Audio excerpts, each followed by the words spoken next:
Hey, Hello. how are you? Happy to hear your voice after this weekend. Same. Um, yeah, I'm okay. I was in this weird wormhole of today. I woke up at 4 a.m. and I had a bit of time to just scroll through some messages and posts. And the weekend was all very weird because it was Father's Day and also it was the day of medical worker in Ukraine. And my only surviving grandma is a medical worker, and I really miss my father. So I was really kind of homesick, and I was scrolling through my pictures from southern Ukraine and from Donbass and my trips, and I end up finding this. I forgot about it, but it was the most therapeutical video of cats in Kramatorsk that I filmed for they're just purring and they just congregate around me in a pack, and I remembered it was such a lovely memory. And I just hope Kramatorsk stays strong and Donbass stays strong despite everything that is happening now. And I wish to come back very soon. How about Yeah, you? I saw your posts about the cats and really enjoyed them, so thank you for sharing that with everyone. I'm just very happy today. I know we uh, are living through very weird times, but the Ukrainian parliament just voted for something we've been fighting for the past 4 years, which is the Istanbul Convention. And whenever I talk about it, it's so like I think some people just don't understand how big of a step this is for us, and it's nice to have something to celebrate as well. It's basically, Can you you know, explain it a bit yeah, for people who might not know why it's such a big thing and why Ukraine prioritized it, this reform even amid genocide? yeah, no, for sure. I think Olena Shevchenko would probably talk about it better than I will. And if anyone wants to know a bit more, just follow Women's March Ukraine on Instagram or Twitter for more information. But essentially, it's like the the mechanism that allows countries that sign on to it tackle violence against women and domestic violence. And essentially, it's just a series. It's based on four pillars, so it's like looking to have it's intended to have quite like a comprehensive approach to dealing with violence against women and domestic violence. And if anyone wants the very precise details, I'll retweet the post on that from Women's March. But essentially, it's about prevention of violence against women, protection of victims of domestic violence and violence against women, prosecution of people who commit these crimes, and then also just coordinated policies, which is more work with civil society, Yeah. NGOs, and other people, so that we can essentially have, as I said, like a comprehensive approach to dealing with this as a problem. And I think it's like a big symbolic step for us to show that we are moving further and further away from the past, the Russian colonial past. And, in Russia, I think domestic violence, they just like decriminalized it or something. I might be Yeah. spreading fake news, but anyway, we're No, moving ahead. you're not. You're not. We're But moving yeah, I ahead and leaving them behind, and it's amazing. I posted, I pinned the tweet by Marcinok, Women's March, that actually explains a bit in detail why it's important. And also, I think I tweeted this morning when I saw this beautiful news from Moldova that also was recommended for EU candidate status last week, but they had Pride in Chisinau over a weekend, and for the first time ever, a number of members of Moldovan parliament and government officials joined the Pride. And I just tweeted that people do not realize how this tragedy in Ukraine is actually accelerating decolonization process across the region, like turbocharges. And people also do not understand that homophobia, institutionalized homophobia, misogyny, racism, xenophobia, those are mostly things that are definitely colonial leftovers from Russian colonial rule in the region. That's why it's so important for us to prioritize those reforms these days, despite everything, despite that we face, existential threat.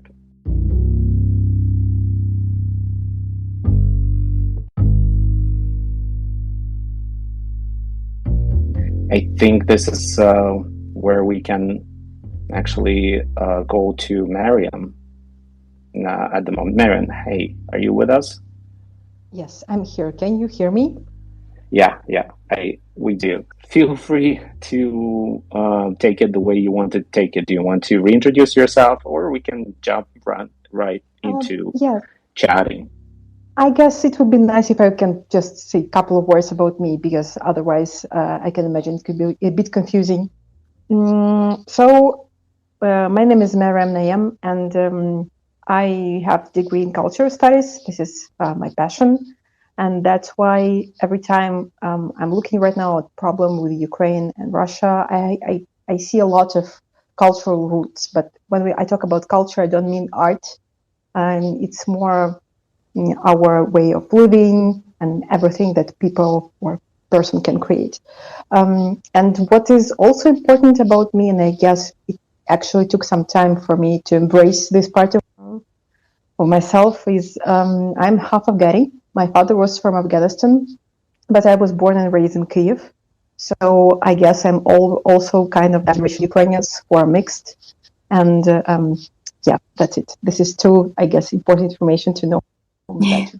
Yeah, and also you have definitely, just to add to everyone who hasn't met Mariam yet, is that you check your sources so thoroughly. I've been just like in total admiration of each one of your posts is so well researched, and I really like, just really think that people should follow you and trust your research and opinions on a lot of topics. So just to say that, Mariam, Maksym and I were like fan fangirling, I was gonna say, over your recent post and tweet about the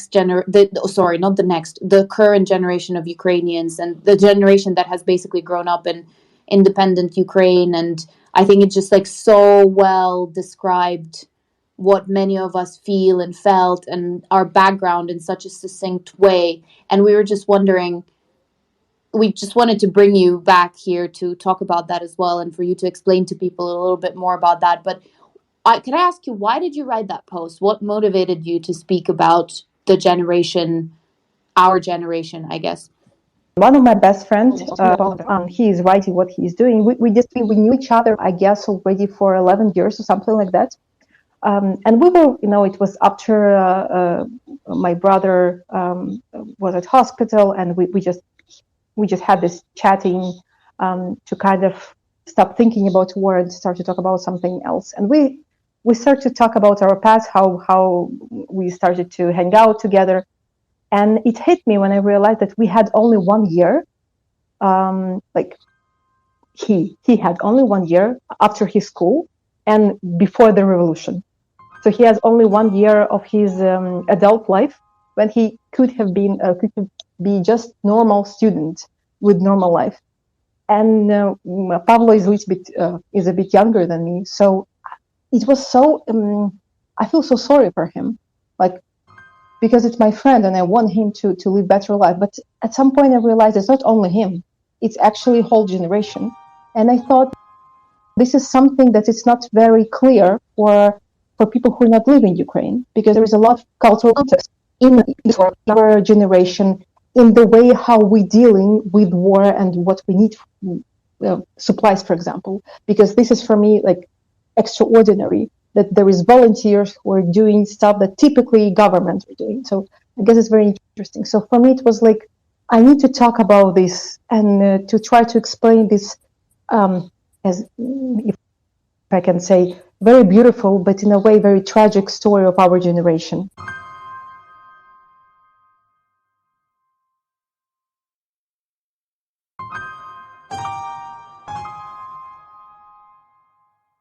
I think it was definitely connected. I mean, you say so in the first sentence, but with the death of Roman Ratushny on the front line, who was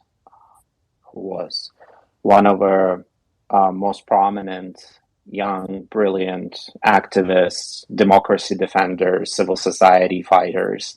And I think it hit so many of us so hard, even those who didn't know him in person, because we all saw a bit of ourselves in him, and it just struck, a nerve. Understanding that we sacrifice all the time so much for our country without any complaints. This is not complaining whatsoever. You do it almost instinctively.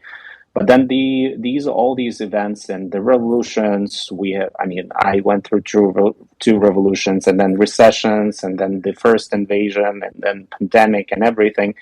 It kind of also brings you to this a bit sad reality that there's so much potential that already been undercut by all these events in our lives in recent 30 years. But also now those lives are being violently stolen from us as well by something as invasion and genocide. After Roman's death, it was kind of, for me, obvious, okay, it's not just an ordinary 20 years old guy.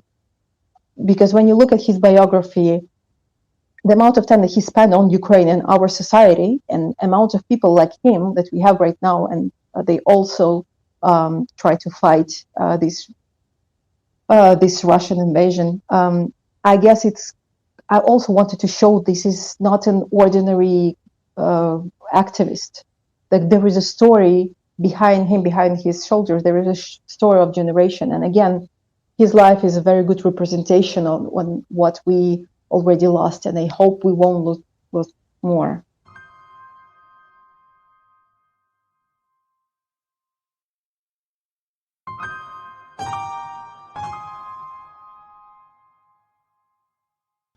I think it's just such an important thing to, here we always in Ukrainian spaces come to try and talk to people outside of Ukraine about a lot of these things and educate them. And I think what you spoke about the generation specifically is just so important, because I think, and I want to ask you about this a little bit more, but my personal observation has been also that, like, because of, like, as you said, we've gone through, I'm turning 30 in a week, and I've gone, as well as you described, like, through several revolutions, now this, and I think that is partially why it frustrates me that when people talk about, how scared and how scared Russians within Russia are right now, and that's why they're not rising up, and that's why they're sitting and accepting the fate, and that's why this and that's why that. As someone who has gone through so much political upheaval, activism, and change, it's just so hard to comprehend why that is the case and why people don't actually stand up and fight for what's important to them. And I think sometimes that's the thing that is really missing from the Western view on how we Ukrainians see the whole situation, and why we feel so frustrated a lot of the time, and especially in instances when people who have been leading some of this change get killed in this senseless war. It just highlights it even more.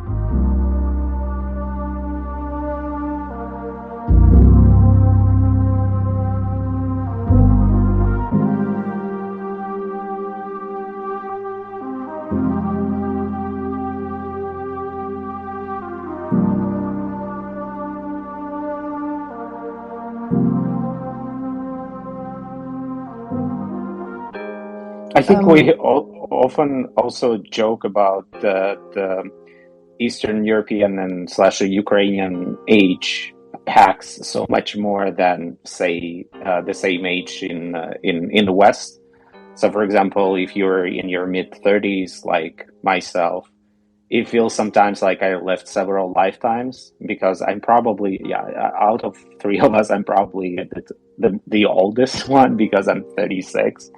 But just taking folks, and you do it terrifically in your thread as well, you take folks on this timeline of a journey, explaining what kind of major events impacted our generation, starting from, of course, the fall of the Soviet rule, and then horrific poverty that I remember very vividly. We struggled even to put some food on our table in some days, and of course, it robbed us a lot of opportunities as a generation in terms of everything. I mean, that was a horrific poverty. And then after that, we had the Orange Revolution in 2004, when Ukrainians rose up to defend their democracy for the first time against rigged election and pro-Russian regime. And then we had, of course, like everybody else, one recession, then another one, then Revolution 2014 against, again, pro-Russian kleptocracy that wanted to turn us into an autocratic state, and then Russian invasion, and now genocide. So, I mean, I understand that it's a lot to pack, understand and process even for foreigners, but your family is also amazingly prominent along this Ukrainian journey. I mean, your brother Mustafa is one of the faces of the Maidan revolution of 2014. For example, Mustafa, when he started to be, he was, I guess I was 8 when he became a journalist. It was like his hobby or not. And here I want to highlight that he was studying, I think, kind of engineering of aircrafts or something like that. And why I think it's important, it's also kind of very typical for Ukrainians to have a degree in one area, but switch totally during your life couple of times. Because again, you don't have a very understandable way of pursuing your career. So it's kind of normalized, and it's not a very big surprise right now to have person that change career a couple of times. And to be honest, most of my friends, they change career a couple of times. I myself changed career five times already. So it was interesting then that my brother, he was just trying to find a way to feed himself. He just became journalist, and this is when Orange Revolution started. And he realized, okay, this is apparently for him, this is his way, his career. But even now, he's no longer journalist already for, I don't know, I think 8 years or something like that. So, and I remember for Revolution of Dignity, that post that he wrote on Facebook, I you know, right now what I'm saying to you, it's kind of fun story, but because I never share that. I remember how I read in some Western media that Mustafa was paid for the post because he wrote a post about that kind of make this spark of a revolution of dignity, and after that people just, it wasn't revolution at that point, it was just protests. So, and I read a lot in some websites that Mustafa was paid for that. And I was always laughing about that because at that day when the revolution started, I actually came also on Maidan, but I came to because my brother, he owed me $100 because he needed money. Like, because at that point, I think I worked in a museum or something. So it was, every time it hit me so much that it's so opposite of the truth. Like, that it's so not how it was.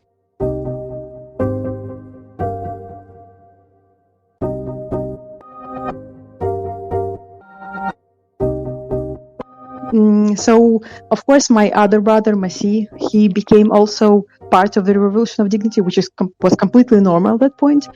But also, we thought he would become just an ordinary lawyer. But even here, he couldn't be just a normal lawyer because he did a lot of stuff.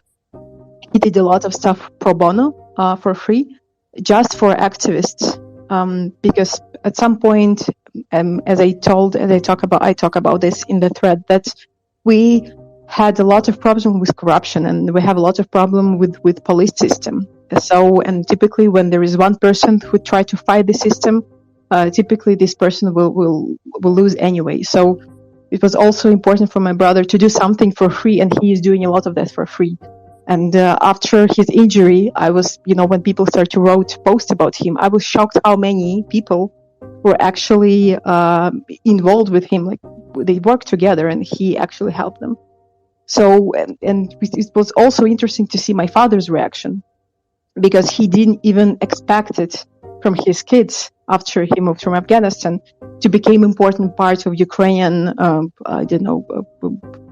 not the revolution, but evolution. Let's call it that way. And it was interesting to see that he was very calmly, when your father don't say that to you, but he is proud. And I also always saw that that for my father immigrant, it was very important that his kids are part of the Ukrainian culture, and also it's kind of his tribute to say thank you for this country to be motherland now.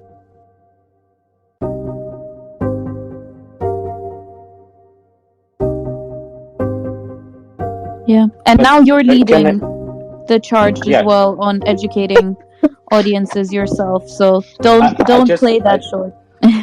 And Mariam, I was just going to say as well, you were talking about that first post that your brother made, and just for context of going back to the generation that is us, I still on my bookshelf up until this day, and I actually quote it like every time I teach publicly or talk, to people publicly. I still have a book which is 300 pages of basically Facebook posts from the Revolution of Dignity that cover the events and like the emotions and the stories and everything that surrounds that. And I think our generation, in addition to going through so much stuff, we also went through like a massive rise of social media that has allowed us to become so, I think, good at telling our stories, which is what you've been doing so skillfully over the past, I think, 3 months that I've seen, but beyond that, of course, as well.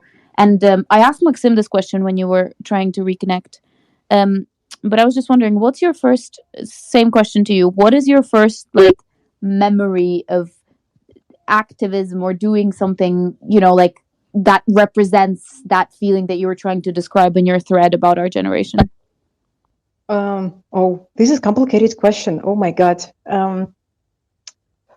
I guess, I was a kid when my brother became a kind of known journalist. So, and because so far by far in Ukraine, there is only 5 people with my surname. So it was kind of obvious for everyone that we are related. And till by now, I'm struggling with this, with his shadow. And every time, of course, I have haters due to this fact. They always connected us and all of that. So that's why when my activism was a little bit different than my brother's, because I didn't want it to sound the same. You know what I mean? And that's why I guess if I try to be sincere here. So I guess my first activism was when I wrote on at 2 a.m. in the center of the city when I wrote when will the war ever end? Sorry. It was 2 a.m. and I just asked my friends to, and I remember I was even running from police, and it was like first statement that was only my voice, and I didn't even sign it because I didn't want anyone to know who wrote this. But after 8 years, I can talk about this. So I guess for me, this is something that kind of changed my perception of my activism, because I also was kind of scared to say anything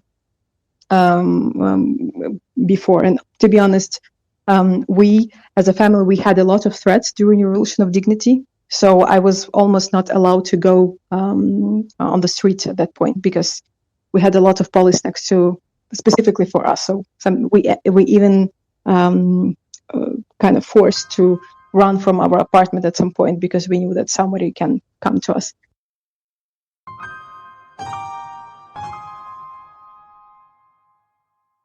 So yes, for me it was, I guess, that time when I took my painting just on the street and wrote something.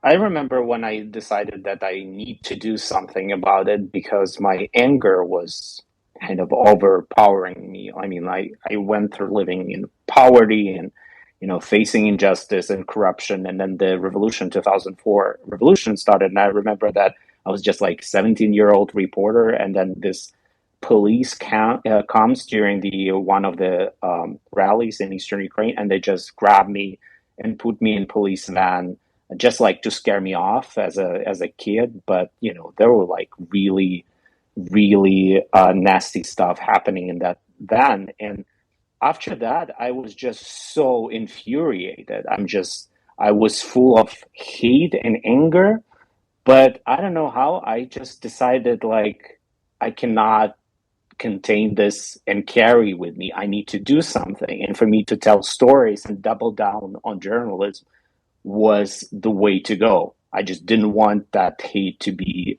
inside, ruining me from inside. And I know we talked about this as well recently, because we all feel much more rage and hate, because we witness our people being murdered in genocide.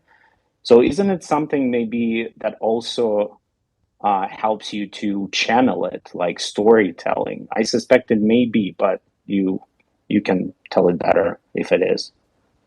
I'm not a big fan of quoting, and especially quoting of Hollywood stars. But once I heard that, and it kind of, I guess this is the best definition. I guess it was Meryl Streep who told once, I guess, during one of her Oscars or something, take your broken heart and make it into the art. And this is, I guess, what I'm trying to do with the anger. And to be honest, I have plenty of anger even before the war, but of course, especially now. I just try to make it to the constructive force. When I thought that my brother might not survive, for a couple of hours I was thinking, what is the point now? But and I became again very very angry, and I thought, okay, no, it's not important. It's not important if he will survive or not. Doesn't mean that I should stop. I need to continue because I need to make something constructive from this anger. So yes, I guess this is very true.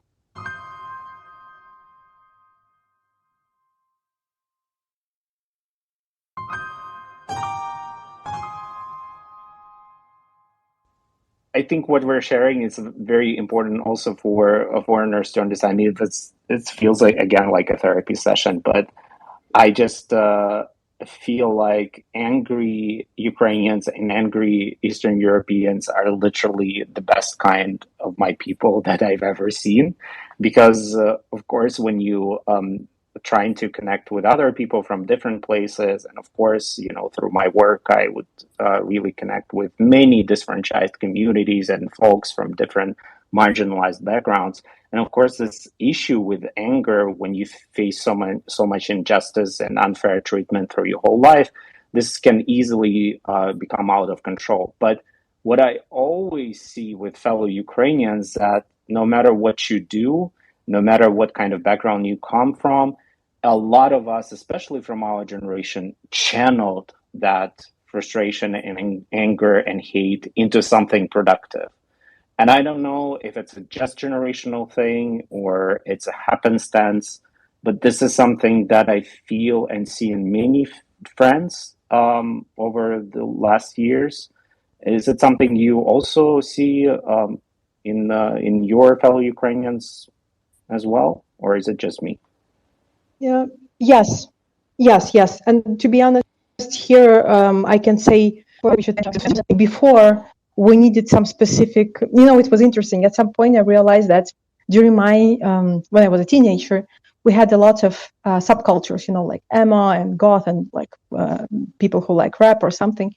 And I was at some point very interested. Why right now kids don't have it?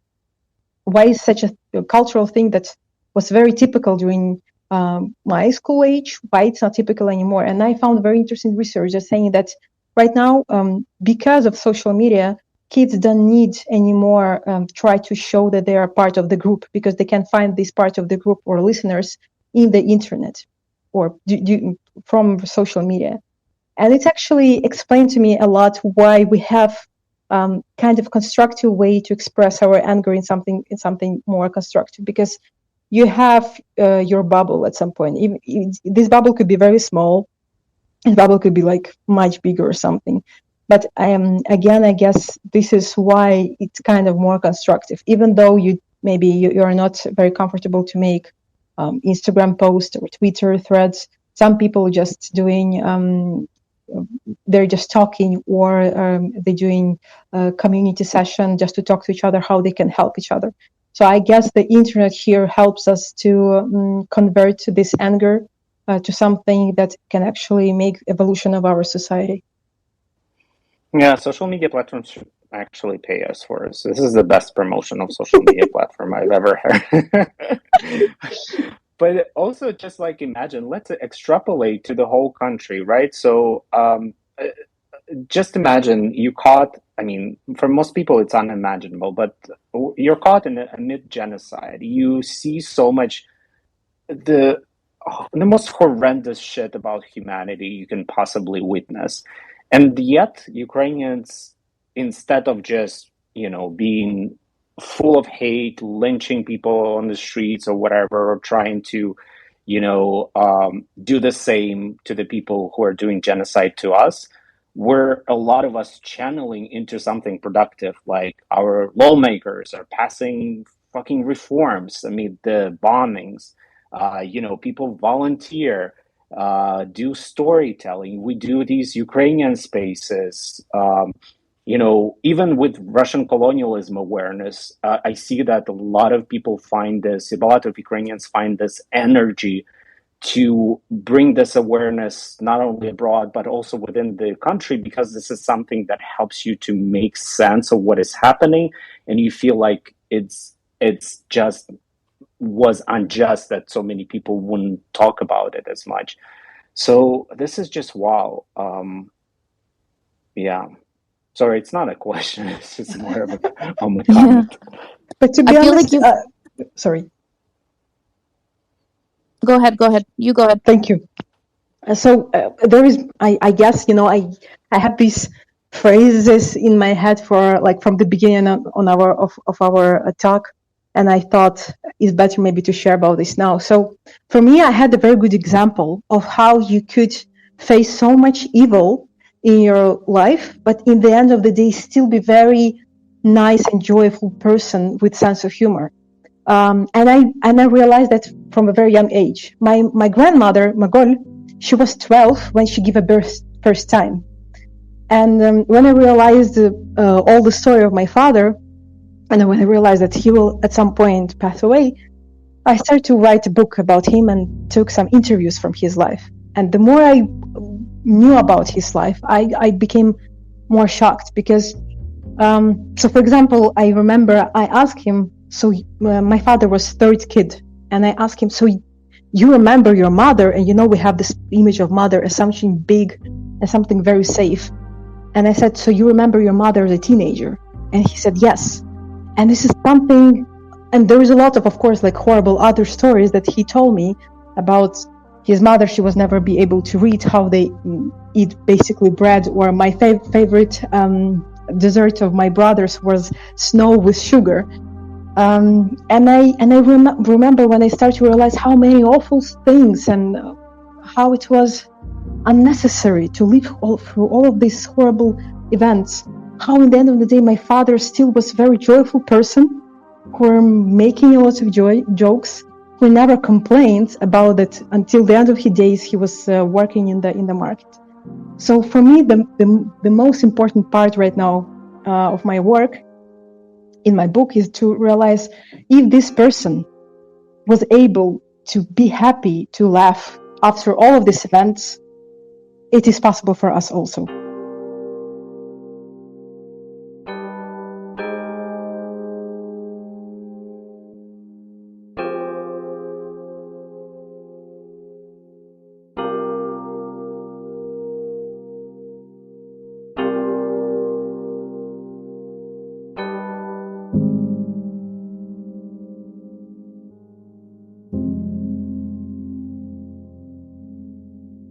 But we've been talking quite a bit about sort of, the need for us Ukrainians, and obviously, with respectful approach, but still the importance for us to talk about the fact that we're continuing to live life, and, it's in the interest of the enemy to stop us from doing that. So it's good and okay to talk about the fact that, life does go on. And you told me and shared with me, don't know if you want to share it now, Maksym and I are like rattling out all your personal conversations with us today in this Twitter space.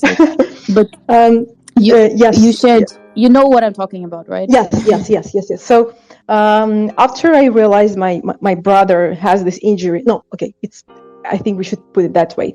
After I realized he survived, and after I realized it is still him, and I realized that, okay, we need to go on. I need to start to prepare to live with my brother's condition, which is completely, again, I'm very happy that everything is fine, but it's a big change. So I remember I decided to talk to military therapist to discuss how I should behave, how I should talk, because I realized that I don't know anything about military psychology. And I remember I was talking to this therapist and said that I'm trying to imitate that I'm also part of the battlefield. And therapist asked me why you don't need that, because actually, and I talk about this with my brother, that it's never inspiring when someone is suffering. What is inspiring when another person is living their life, having fun, saying good stuff in life, and you know why you're fighting for. Because if you will continue to show your brother that you are suffering, he won't understand for what he lost his eye.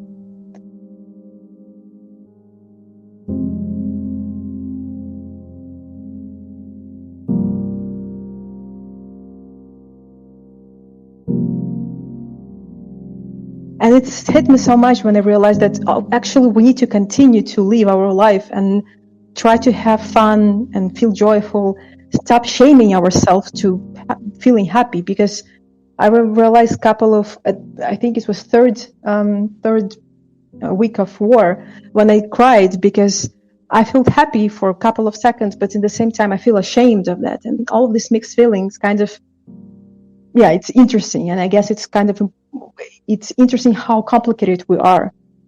So, and I realized after all of that I need to highlight, I need to live my life and have fun, be happy, I guess. Yeah. Allow myself to be happy. Yeah. Because there is a price and somebody's paying for that.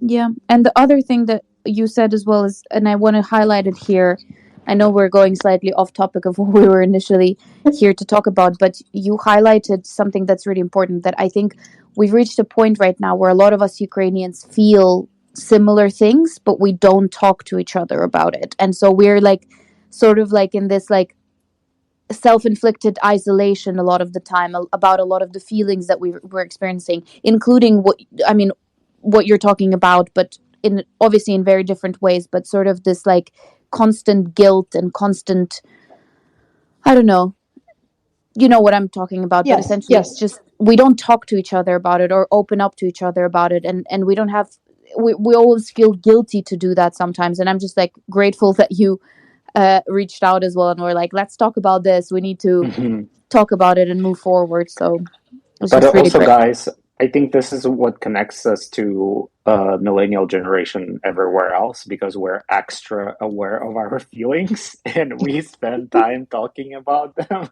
which is such a millennial thing to do. This contrast is always very fascinating for me. I mean, we love our flat whites and talk about our feelings, and basically watching the same shows and listening to some music other millennials everywhere else.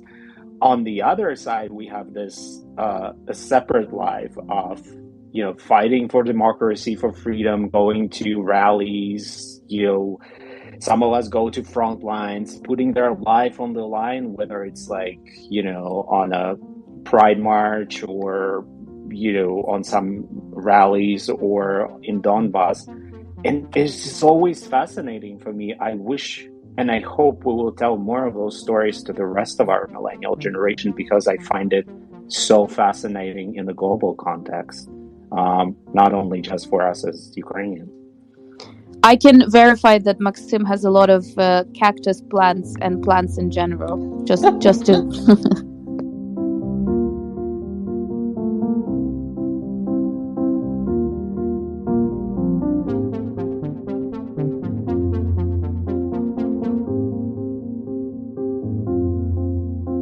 So we don't end up a lost generation, right? A generation with undercut potential, because we face so much shit through our 30 plus years of lives. But maybe you also have a bit of message out there, especially for our fellow Ukrainians who are listening. I see,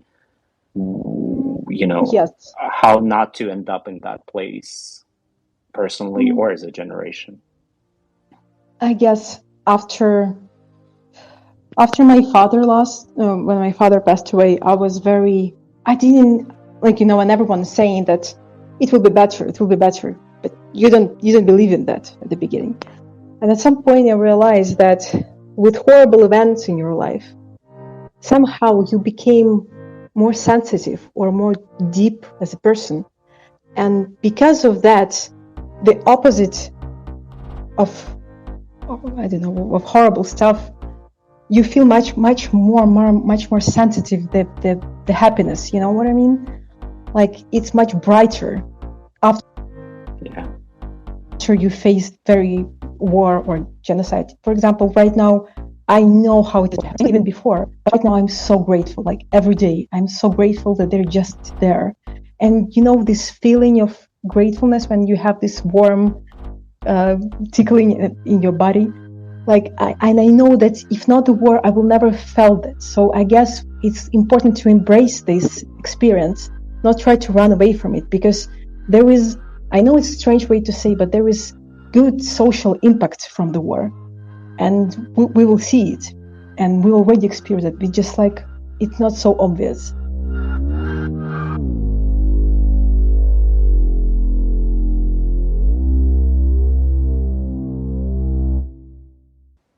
Thank you for sharing that as well. Thank you. And before we finish, a massive shout out to Maria, who's here. I can see you, who's been helping us and has joined our Ukrainian Spaces family, and Veronica as well. And to everyone, I'm just so happy. I'm going to screenshot this to see so many faces from our Ukrainian Spaces community coming back to listen to us and join us. Family. And, family, exactly. Community/family. And Mariam as well, thank you for coming back to us. It's been really nice to have you again. We clearly all have way too much to talk about, so I'm sure it will happen another time. Thank you a lot. Okay, guys, the last thing is Slava Ukraini. Heroям slava. Heroям slava. See you next time. Bye. Love you all. Bye.